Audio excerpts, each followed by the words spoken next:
स्वागत है आप सभी का बहुत बहुत हमारे चैनल पर। आज 2 दिन बाद नवरात्र का प्रारंभ हो रहा है, वसंत नवरात्र का शुभारंभ हो रहा है। तो कई बार लोगों के मन में जिज्ञासा रहती है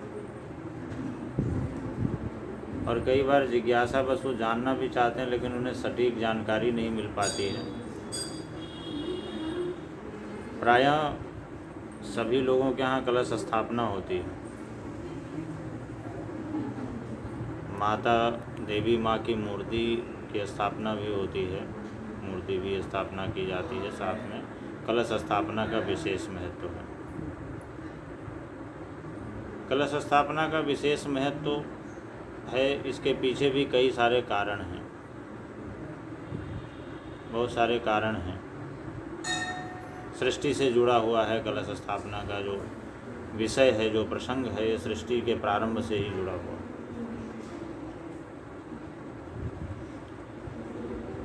तो कई बातों का हमें ध्यान रखना चाहिए, क्योंकि जब हम कई बातों का ध्यान नहीं रख पाते हैं, कलश स्थापना करते भी हैं, तो उनका लाभ मिलने के बजाय उससे हानि होने लगती है। उसका अच्छा प्रभाव मिलने के बजाय बुरा प्रभाव मिलने लगता है, बुरा प्रभाव पड़ने लगता है। तो बहुत सारी चीज़ों का हमें ध्यान रखना चाहिए। आज इसी विषय पर, इसी बिंदु पर हम थोड़ा सा चर्चा करेंगे कि कलश स्थापना करते हुए किन बातों की सावधानी रखनी चाहिए, कैसे कलश स्थापना करना चाहिए, और उसका कलश स्थापना में कौन कौन से देवी देवता का आवाहन होता है। सारी बातें वीडियो में बताएंगे। तो कलश स्थापना के लिए आप जैसे किसी धातु का बर्तन, पात्र, सोने का, चांदी का, पीतल का, तांबे का, इसके अलावा अगर ये सब नहीं हो सकता है तो मिट्टी का भी घड़ा ले सकते हैं, कलश ले सकते हैं, और उसी में कलश की स्थापना करें। उसको धो करके उसमें जल और गंगा जल मिश्रित जल भरें। जल भरने के बाद में जहाँ पर कलश स्थापना करनी है उस भूमि को पवित्र करें, और वहाँ पर धान्य यानी जो जौ बोने की परंपरा है, तो धान्य में जौ भी आता है और बहुत सारी चीज़ें आती हैं। तो जौ बोने की जो परंपरा है, जो बो करके और उसके ऊपर मिट्टी का शुद्ध कलश या किसी धातु का कलश ले करके उसके ऊपर स्थापना करें और उसको मंत्रों द्वारा जल से पूर्ण करें, गंगा जल भी डालें। और गंगा जल डालने के बाद में कलश के अंदर चंदन, पुष्प, पंचरत्न द्रव्य, सुपारी, दुर्वा, कुशा, ये सब चीज़ें क्रमवार मंत्रों के द्वारा, अगर किसी को मंत्र आता है तो मंत्र से डाल सकते हैं, नहीं मंत्र आता है तो क्रमवार ये सब चीज़ें कलश के अंदर डालनी चाहिए। और कुशा भी उसके अंदर डालना चाहिए। और कुशा के बाद में पंचपल्लव आजकल तो पांचों मिलना मुश्किल होता है, थोड़ा सा कठिन है। उसकी जगह लोग प्रायः आम के पत्ते का ही प्रयोग करते हैं, और यदि हो सके तो पंचपल्लवों का उपयोग करना चाहिए, जिसमें आम के पत्ते, पीपल के, बरगद के, बट के, गूलर के और पाकड़ के, ये 5 जो है 5 पंचपल्लव कहलाते हैं। और पंचपल्लव पात्र में डालने के बाद में उसके ऊपर पूर्ण पात्र स्थापित करें।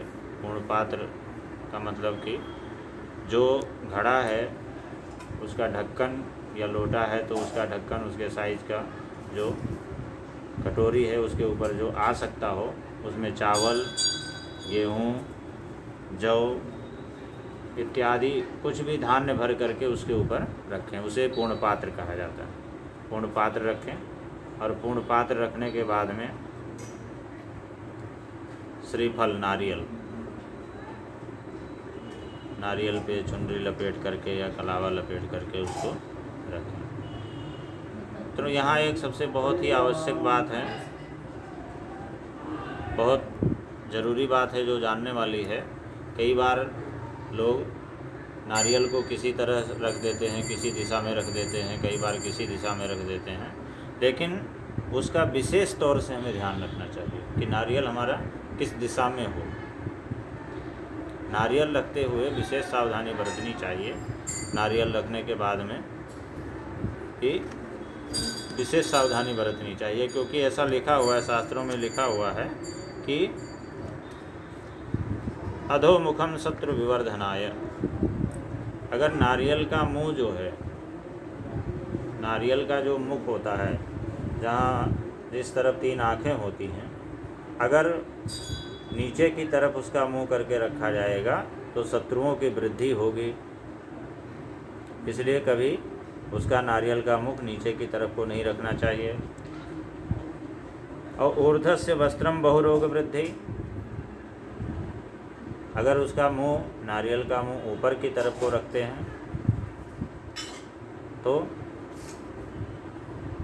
रोग की वृद्धि होती है, रोग आता है, रोगाधिक्य होता है।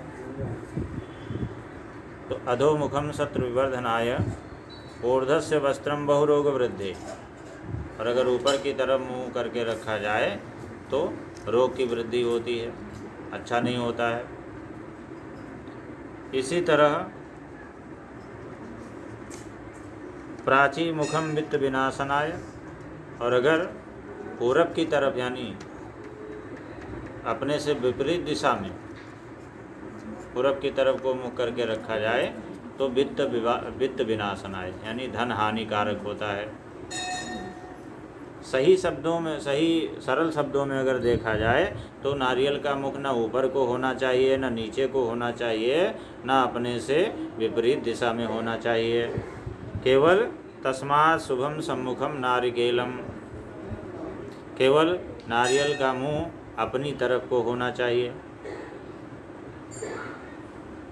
यानी जब हम पूजन करने के लिए बैठते हैं तो पूर्वाभिमुख बैठते हैं, तो पश्चिम की तरफ नारियल का मुंह होना चाहिए, तो वही शुभ होता है। बाकी 3 दिशाओं में नारियल का मुख शुभ नहीं होता है, जैसा कि श्लोक में स्पष्ट किया गया है कि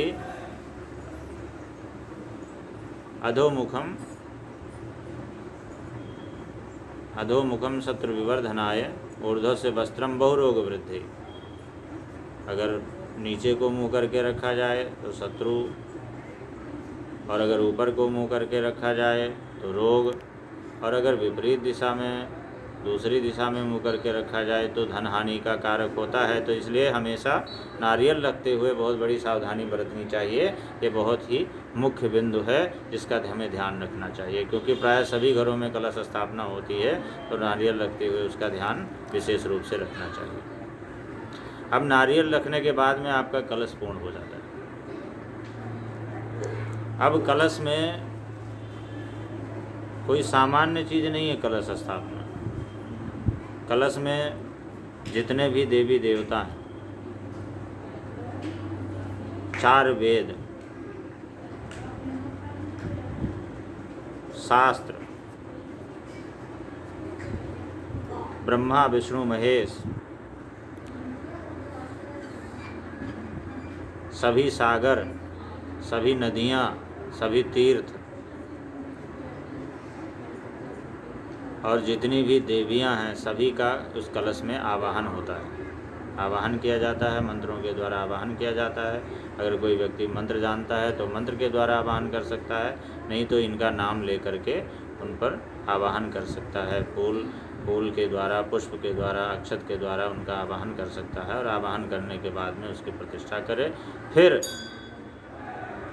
एक चौकी पर लाल वस्त्र, लाल आसन दे करके माता की मूर्ति को विराजमान करे और उसके बगल में ईशान कोण में कलश की स्थापना करे, माता की मूर्ति को विराजमान करे और उसके दक्षिण तरफ एक दीपक जलाए, अखंड ज्योत जलाए। इस तरह से करके व्यक्ति जो है ना माँ दुर्गा के 9 दिन उपासना कर सकता है। ऐसा करने से बहुत ही लाभ मिलेगा। और पाठ करने की विधि हमने इससे पहले वाले वीडियो में बताई है। अगर किसी को उसमें भी संदेह है, समझ में नहीं आता है, तो वो हमसे हमारे नंबर के द्वारा या हमें कमेंट लिख करके हमसे पता कर सकता है कि पाठ करने की विधि क्या है। और कई सारी चीज़ें और भी हैं नवरात्र के संबंध में कि जिसके कामना भेद के अनुसार हम किस तरह का पाठ करें, कौन से मंत्र का पाठ कर सकते हैं। मान लिया लक्ष्मी की कामना है, रोजगार व्यवसाय की कामना है, या विवाह आदि की कामना है, संतान की कामना है, शत्रु से परेशानी है, तो किन किन चीज़ों का कैसे कैसे उसका जाप किया जाए, कौन से मंत्रों का जप किया जा सकता है, कौन से मंत्रों का पाठ किया जा सकता है, ये सारी चीज़ें हम वीडियो के माध्यम से बताने का कष्ट करेंगे। आज कलश स्थापना के बारे में बताया, उसमें जो है ये सब चीज़ें लगा करके और नारियल के मुख का विशेष करके ध्यान रखना चाहिए। ऐसा करने से ही सिद्धि प्राप्त होती है, नहीं तो फिर अर्थ का अनर्थ हो जाता है और बहुत सारी दिक्कतें आ जाती हैं। बहुत बहुत धन्यवाद।